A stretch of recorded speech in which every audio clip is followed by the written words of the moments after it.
하나님께서 오늘 우리 한 사람 한 사람에게 은혜 주시기를 간절히 원합니다.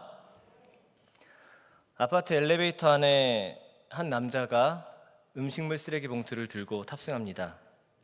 마침 시간이 이른 아침이었기 때문에 이 엘리베이터 안에는 여러 명의 사람들이 있었습니다. 음식물 쓰레기 봉투를 들고 탄 이 남자를 보면서 한 사람은 이런 생각을 하죠. 아침 시간에 사람도 많은데 왜 저 냄새나는 음식물 쓰레기 봉투를 지금 들고 타는 거야? 이런 생각을 합니다. 그 옆에 있던 한 여자분은 이런 생각을 하죠. 저 남자 부인은 좋겠다. 남편이 음식물 쓰레기도 버려주고 우리 남편은 집에서 아무것도 안 하는데.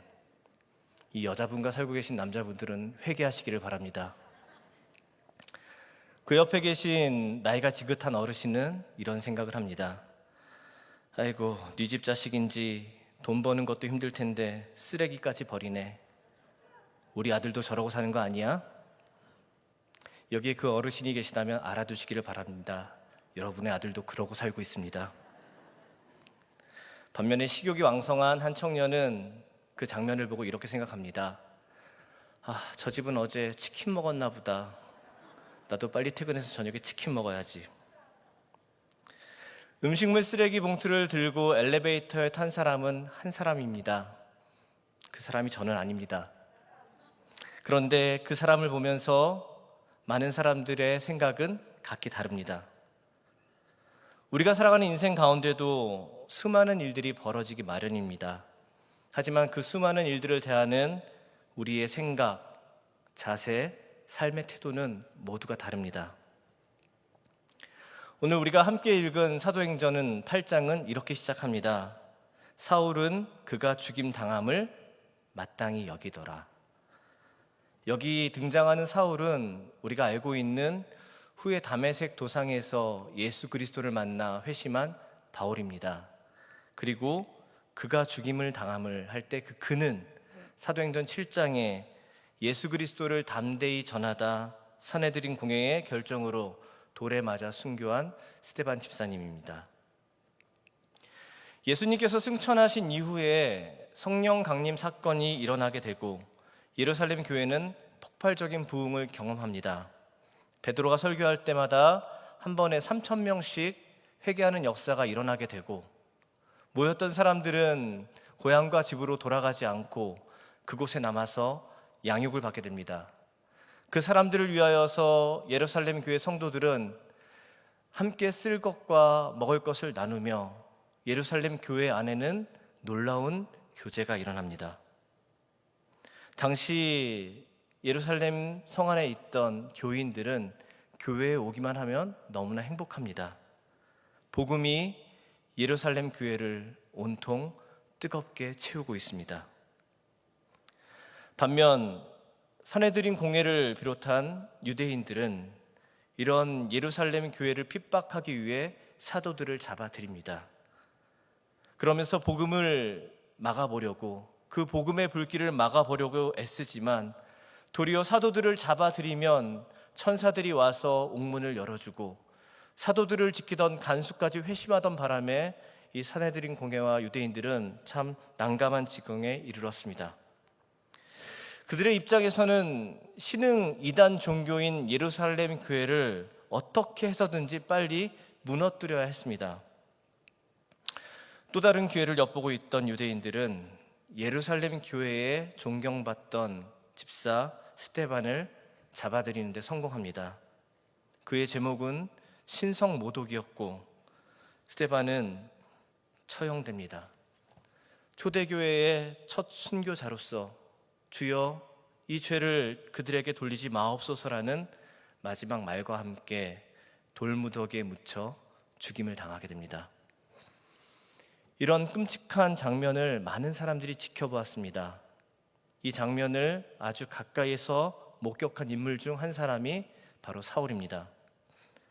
당시 사울은 유대교의 열심이었고 그리스도인들을 증오하는 사람이었습니다. 이러한 사울에게 신성모독을 한 이 스데반이라는 사람의 죽음, 돌에 맞아 죽음은 너무나 마땅한 것이었습니다. 그런데 사울과는 다른 반응을 보인 이들이 있었습니다. 오늘 본문 2절에 나오는 경건한 사람들입니다. 그들은 스데반의 죽음에 그의 장례를 치르며 크게 울었다라고 기록하고 있습니다. 이들이 어떤 사람인지 성경에서 정확하게 기록하고 있지는 않지만 유대인들 중에 이 스데반의 메시지를 긍정적으로 받아들였던 것 그 이상임은 분명합니다. 이들이 예루살렘 교회 공동체의 일원은 아니었을지라도 적어도 스데반이 전한 이 구원의 진리를 담고 있는 복음에 크게 감명받았고 어느 정도 동의하였기 때문에 스데반을 위하여 이들은 크게 울 수가 있었던 것입니다. 우리가 보면은 이들이 스데반을 장사하며 크게 울었다라는 것이 그냥 뭐 당연하다, 그럴 수도 있다라고 생각되어질 수도 있습니다. 왜냐하면 우리가 가끔씩 장례식 가보면 나와 굉장히 가까운 사람의 죽음이 아닌데도 유족들의 슬픔을 보면서도 엉엉 우시는 마음이 약한 분들이 있습니다. 때문에 이 사람들도 그런 분들이 아니었을까 우리가 생각해 볼 수 있습니다. 하지만 당시 산헤드린 공회가 내린 판결에 의해 사형이 집행된 사람을 위하여서 크게 우는 것은 금지된 일이었습니다. 왜냐하면 이 운다는 행위 자체가 산헤드린 공회가 내린 결정에 반발하는 행위, 이것에 불복하는 행동으로 간주될 수 있었기 때문입니다. 이 울음 자체가 권력자들이 행한 재판과 결정에 동의하지 않는다라는 공식적인 항변이 되었기 때문에 이 산헤드린 공회가 내린 재판에 의해서 죽임을 당한 사람을 위하여 우는 게 금지되었습니다. 그럼에도 불구하고 이들은 스데반의 의로운 죽음에 크게 울었습니다. 여러분은 언제 우십니까? 사람들이 언제 울까 궁금해서 저는 몇 분의 목사님들께 물어봤습니다. 최근에 언제 울었냐고. 그러자 한 목사님의 대답이 제 마음을 울렸습니다.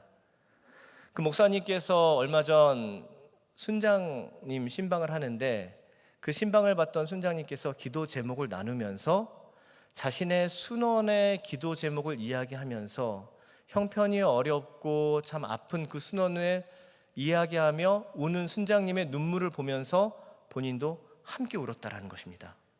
참 아름다운 눈물입니다. 여러분, 타인의 눈물을 보면서 공감할 수 있는 것, 타인의 고통을 보면서 공감할 수 있는 것이 성숙함입니다. 타인의 눈물에 함께 반응하며 함께 울어주는 것이 영적 성숙이며 그리스도인의 당연한 의무입니다. 이것이 목자의 심정입니다. 그렇다면은 내가 바라보면서 눈물을 흘려야 하는 이들이 누구입니까? 아파하는 자들이겠죠. 우는 자들이겠죠. 그런데 더 안타까운 분들이 있습니다. 누굴까요? 영원한 죽음을 향하여서 그것이 멸망인지도 모르고 영원한 구렁텅이에서 헤어나올 수 없는 길인 줄도 모르고 영원히 꺼지지 않는 불구덩이를 향하여서 뚜벅뚜벅 걸어가는 인생들, 그것을 향하여서 달려가는 인생들을 보면서 우리는 눈물을 흘려야만 합니다.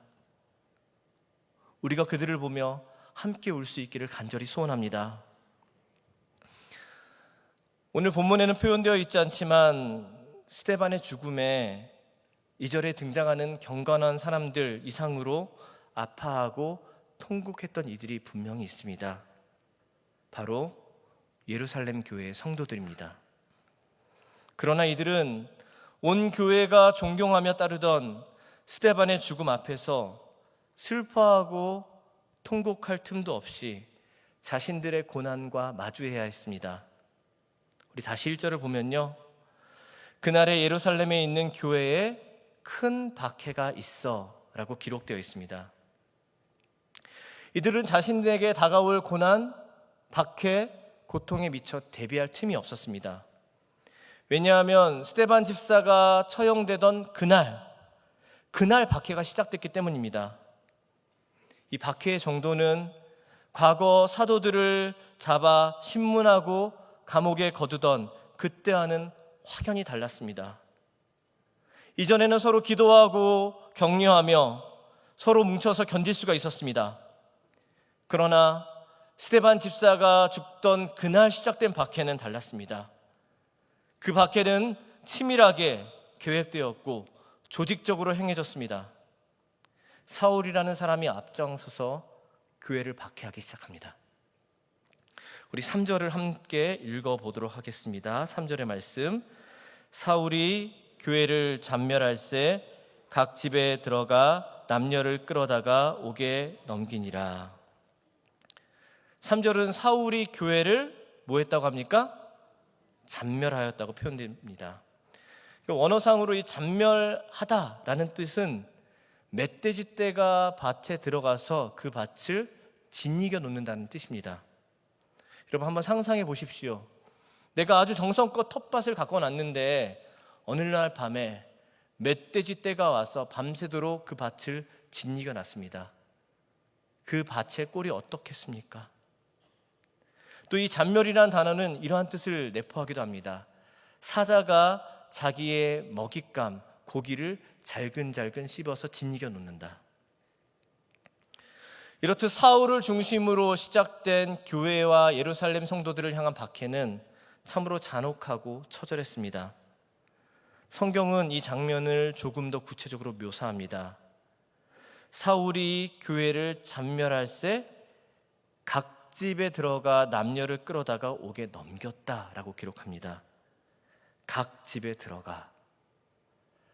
사울을 필두로 한 그들은 예루살렘 교회의 성도들 집에 들이닥쳤습니다. 그리고 남녀를 불문하고 사람들을 끌어냅니다. 끌려 나온 사람들은 그들이 남자인지 여자인지 어린아이인지 노인인지 관계없이 포박돼서 짐승처럼 끌려갑니다. 끌려가는 도중에도 끔찍한 매질이 가해지고 멈추지 않는 매질과 고문에 의하여 견디다 못해 죽는 사람들이 생기고 오랫동안 감옥에 갇힌 자들도 있었을 것이며 어떤 이들은 사형 선고를 받아 죽임당하는 사람들도 있었습니다. 이러한 일들이 예루살렘 성 곳곳에서 벌어집니다. 이로 인해서 예루살렘 교회 성도들은 뿔뿔이 흩어질 수밖에 없었습니다. 자발적인 이주가 아닌 핍박의 바람, 피바람에 의하여서 그것을 피하여서 자신들이 평생 살며 일구었던 고향 예루살렘을 떠나야만 했습니다.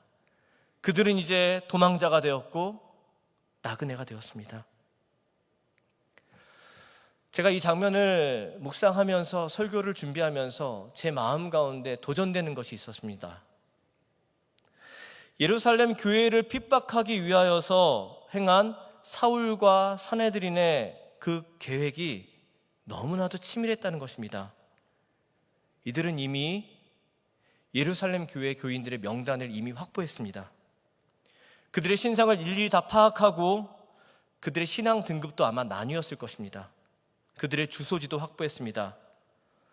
이렇게 모든 계획을 완벽하게 마친 후에 동이 트면 마치 주저없이 진격하는 로마의 군사들처럼 스데반이 순교하는 그날 마치 멧돼지가 밭을 짓이겨 놓듯이 사자가 자신의 먹잇감을 갈기갈기 찢어 놓듯이 예루살렘 교회와 성도들의 삶을 완전히 뭉개고 찢었던 것입니다.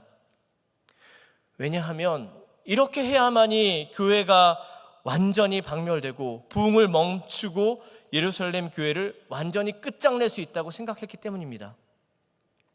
조금이라도 지체하고 조금의 틈만 준다면 이들은 다시 똘똘 뭉쳐서 살아날 수도 있다라는 생각하에서 이들의 계획은 치밀하고 빠르고 또 강력하게 교회를 탄압했던 것입니다. 여러분, 이 세상은 영적인 전쟁터입니다. 여러분, 사단의 정병들은 수단과 방법을 가리지 않고 교회와 성도들을 무너뜨리려 하고 있습니다. 여러분, 우리는 여기에 맞서 싸워야만 합니다. 이 땅 가운데 있는 하나님의 영역을 넓혀가야만 하고 사단의 권세 아래 영원한 죽음을 향하여 달려가고 있는 이들을 한 명이라도 하나님 나라 백성으로 우리는 끌어들여야만 합니다. 여러분, 그리스도인이 된다는 것은 이러한 전투에 징집되었다는 뜻입니다. 전투에서 군인이 싸우지 않는다면 그는 더 이상 군인이 아닙니다. 그렇다면 우리는 어떻게 전투에서 승리할 수 있겠습니까? 어떻게요? 방법은 간단합니다. 우리는 사단보다 더 치밀해야 됩니다. 우리는 사단보다 더 빨라야 합니다. 우리는 조금 더 적극적이어야 하고 조금 더 전투적이어야만 합니다. 치밀어 오르는 복음의 감격을 가지고 전장에 나가 싸워야만 합니다. 여러분, 오늘 성경을 보십시오. 교회를 핍박하는 이들은 이렇게 정교하고 조직적이며 빠른데 우리는 그것보다 더 조직적이고 빨라야 하지 않겠습니까? 우리가 하나님의 군사로서 해야 하는 전투는 바로 전도입니다, 여러분. 우리 눈에 띄는 전도 대상자가 있다면, 마음에 조금이라도 들어온 태신자가 있다면 우리는 그를 위하여서 치밀하게 준비해야 됩니다. 그 사람에 대해서 수많은 정보를 수집해야 됩니다. 그 사람이 좋아하는 것, 싫어하는 것, 행복한 일, 힘든 일, 필요로 하는 것들을 우리는 알아내야 합니다. 그리고 작전을 짜야 됩니다. 그 사람에게 복음을 전하기 위한 작전이죠. 그렇다면 그 이후에는 주저하지 말고 복음을 전해야 됩니다. 주저하지 말고 다른 것들 생각하지 말고 그 사람을 어떻게든 교회에 데려와야만 합니다. 여러분, 얼마 남지 않았습니다. 새생명 전도 축제 기간에 마음에 푸는 그 사람을 이곳에 데려와는 것이 우리의 의무입니다. 이 전투에서 모두 승리할 수 있기를 바랍니다. 2000년 전 예루살렘 교회는 예상하지 못한, 대비하지 못한 사내들인 공회의 작전에 자신들의 본거지를 두고 떠나야 했습니다. 사단이 승리한 것처럼 보이는 전투였습니다. 예루살렘 교회는 이제 무너지고 그리스도인들도 이제 더 이상은 예수라는 자에 대해서 이야기하지 못할 것처럼 보였습니다. 그러나 결과는 완전히 달랐습니다. 예상하지 못한 상황이 펼쳐집니다. 우리 4절의 말씀을 함께 읽겠습니다. 그 흩어진 사람들이 두루 다니며 복음의 말씀을 전할세. 예루살렘 교회를 향한 광기 어린 폭력에 사도들을 제외한 모든 성도들이 유대 땅과 사마리아 그리고 모든 땅으로 흩어집니다. 그들이 그렇게 흩어진 이후에 아무 일도 하지 않고 숨죽여 살았다면 사단의 계략이 승리로 끝났을지도 모릅니다. 그러나 그 흩어진 사람들은 오히려 두루 다니며 무엇을 했다고 합니까? 복음의 말씀을 전했다고 기록됩니다. 여러분, 산불이 났을 때 가장 위험한 상황은 바람이 부는 것입니다. 불이 아무리 크게 나도 바람만 불지 않으면 언젠가는 그 불길을 잡고 끌 수가 있습니다. 하지만 바람이 불기 시작하면 그 불길 잡는 게 매우 어렵습니다. 가끔씩 산불이 난 산에 바람이 불어서 나뭇가지에 붙은 불이 불덩이가 돼서 이 산으로 저 산으로 옮겨져서 삽시간에 많은 산을 태운다는 뉴스를 우리는 종종 보게 됩니다. 예루살렘 교회를 향한 핍박과 교회가 당한 고난이 복음의 불길을 끄는 물인 줄 알았는데 사실 그 핍박과 고난은 여러분 바람이었습니다. 예루살렘의 복음의 불길은 고난과 핍박의 바람을 타고 이제 예루살렘을 넘어 온 유대 땅과 사마리아와 모든 땅으로 퍼져나가기 시작합니다. 사도행전 1장 8절은 오직 성령이 너희에게 임하시면 너희가 권능을 받고 예루살렘과 온 유대와 사마리아와 땅끝까지 이르러 내 증인이 되리라 라고 말씀하신 이 예수 그리스도의 말씀이 이제 본격적으로 이루어지며 시작되고 있는 것입니다. 여러분, 그렇다면은 왜 이 흩어진 사람들이 두루 다니면서 복음을 전했을까요? 예루살렘 교회의 핍박을 피해서 흩어진 사람들은 이제 더 이상 집이 없습니다. 삶의 터전이 없습니다. 운이 좋은 몇몇 사람들은 먼 친척 집에 얹혀 살 수도 있었겠죠. 하지만 대부분의 사람들은 하루하루 끼니와 잠잘 곳을 걱정하며 수많은 위험에 노출되며 살아야 했습니다. 두려움과 불안함으로 시간을 보내야 했던 이들도 있습니다. 유대인들이 또 쫓아오지는 않을까 불안해하는 이들도 많았을 것입니다.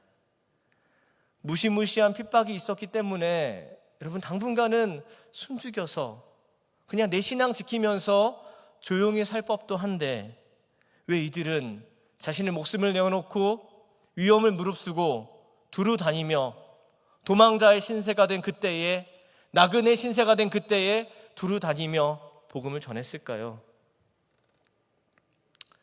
왜냐하면 그들에게는 주체하지 못하는 기쁨이 있었기 때문입니다.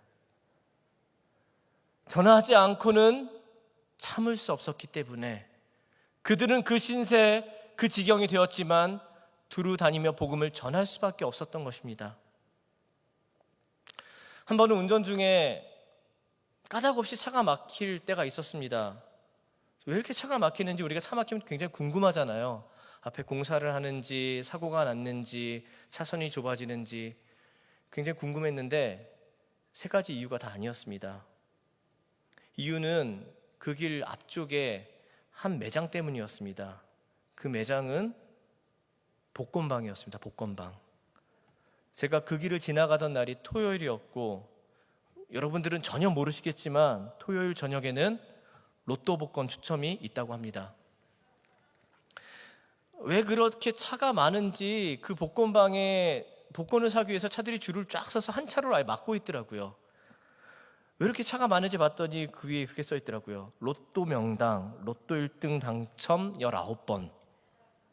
얼마 전 근처에 살고 있는 목사님께 물어봤더니, 목사님 2번 늘었어요. 그새 21번입니다.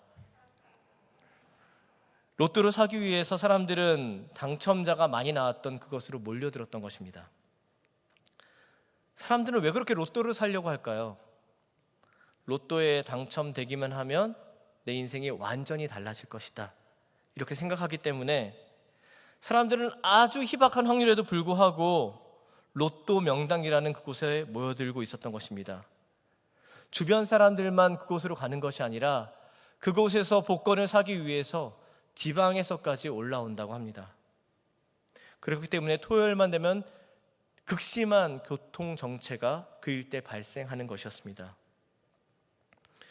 여러분, 21번의 로또 1등 당첨자가 나왔다고 하더라도 그곳에서 로또를 산다고 한들 로또 당첨 확률이 얼마나 많겠습니까? 희박하다는 것은 누구나 다 알고 있습니다. 그럼에도 불구하고 그 희박한 확률에 사람들은 자기의 행복을 꿈꾸며 그것으로 몰려들고 있습니다. 근데 만일 여러분 그곳에 가기만 하면 누구에게나 한 번 20억을 지급한다. 아니요, 그곳에 가기만 하면 1억을 준다. 너무 많죠? 1,000만 원이요. 1,000만 원도 많습니다. 그곳에 가기만 하면 누구에게나 100만 원 줍니다. 여러분 가시겠습니까? 안 가시겠습니까? 네, 눈빛이 그곳이 어디냐고 물어보는 눈빛입니다. 아마 모두가 내일 월차를 내고서라도, 어떠한 일을 미루고서라도 그곳으로 달려갈 것입니다. 여러분 그곳에 가서 100만 원 받아 오셨어요. 100만 원 가지고 내가 먹고 싶은 것도 마음껏 먹고 사고 싶은 것도 사고 행복을 누렸습니다. 그 다음에 어떻게 하시겠어요? 그곳이 있다고 내 가까운 사람에게 알려줄 것입니다. 그런데 가까운 이가, 내 가족이 믿지 않아요.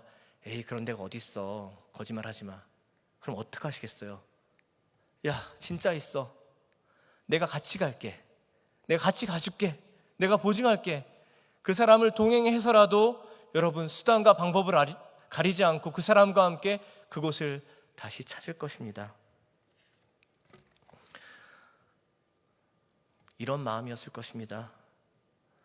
복음 때문에 핍박을 받아 삶의 터전을 옮기고 힘들게 살고 있지만 그들 마음 가운데는 이것과는 비교할 수 없는, 주체할 수 없는 복음에 대한 확신과 기쁨, 생명의 능력이 있었기 때문에 그들은 가만히 있을 수가 없었던 것입니다. 만일 복음의 신비와 능력이 우리 안에 있고 그 덕분에 내가 살았고 내 인생이 달라졌고 내가 지금 행복하다면 우리는 두루 다니며 복음을 전하는 예루살렘 교회의 성도들처럼 살 수밖에 없는 것입니다. 이렇게 두루 다니며 복음을 전한 이들을 대표하는 사람이 있습니다. 5절에 등장하는 빌립 집사님입니다. 이 빌립은 초대교회 스데반과 더불어 7 집사 중에 한 사람이었습니다. 빌립 또한 예루살렘 교회 핍박을 피해서 사마리아로 갔습니다. 여러분, 사마리아 땅이 유대인들에게는 어떤 땅입니까? 유대인들은 사마리아 사람들을 경멸합니다. 사마리아인들조차 유대인들에 대한 증오와 분노로 늘 살아가는 사람들입니다. 빌립이 사마리아 땅으로 들어가서 절대로 환영받지 못하는 곳입니다. 유대인으로서는 가장 어려운, 가장 힘든 사마리아 땅으로 빌립 집사는 들어갑니다. 지금처럼 교회가 선교사 파송을 하고 지원을 해서 들어간 것이 아닙니다. 핍박을 피해 도망하다시피 간 곳입니다. 하지만 빌립 집사는 그곳에서 주저하지 않고 복음을 전합니다.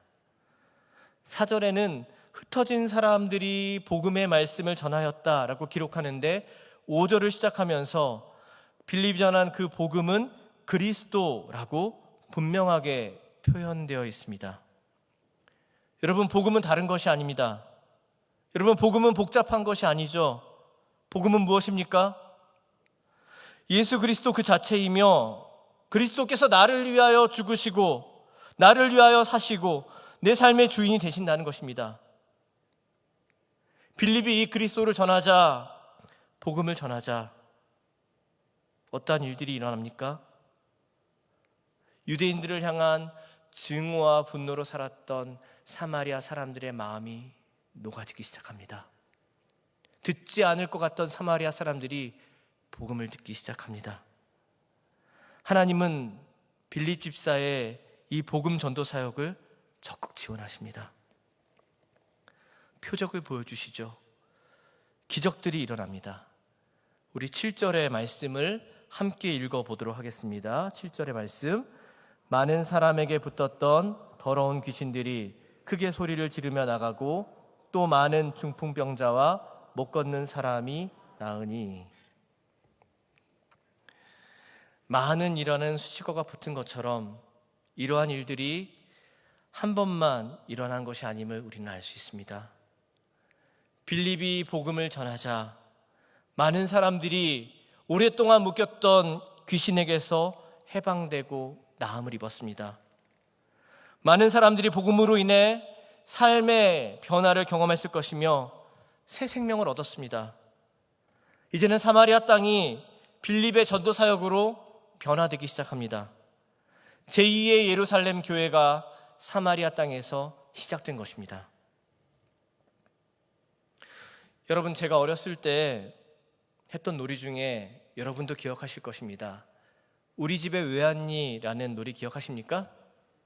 네, 두 편으로 나뉘어서 편을 갈라서 그 편은 손을 잡고 앞걸음과 뒷걸음을 반복하면서 우리 집에 왜 왔니? 라는 노래를 부르다가 각 편의 대표가 나와서 가위바위보를 하죠.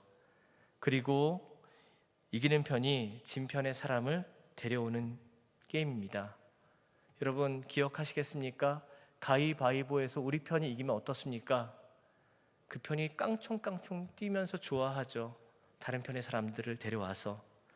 결국 상대편에 있는 사람, 여기서는 상대편을 뭐라고 부릅니까?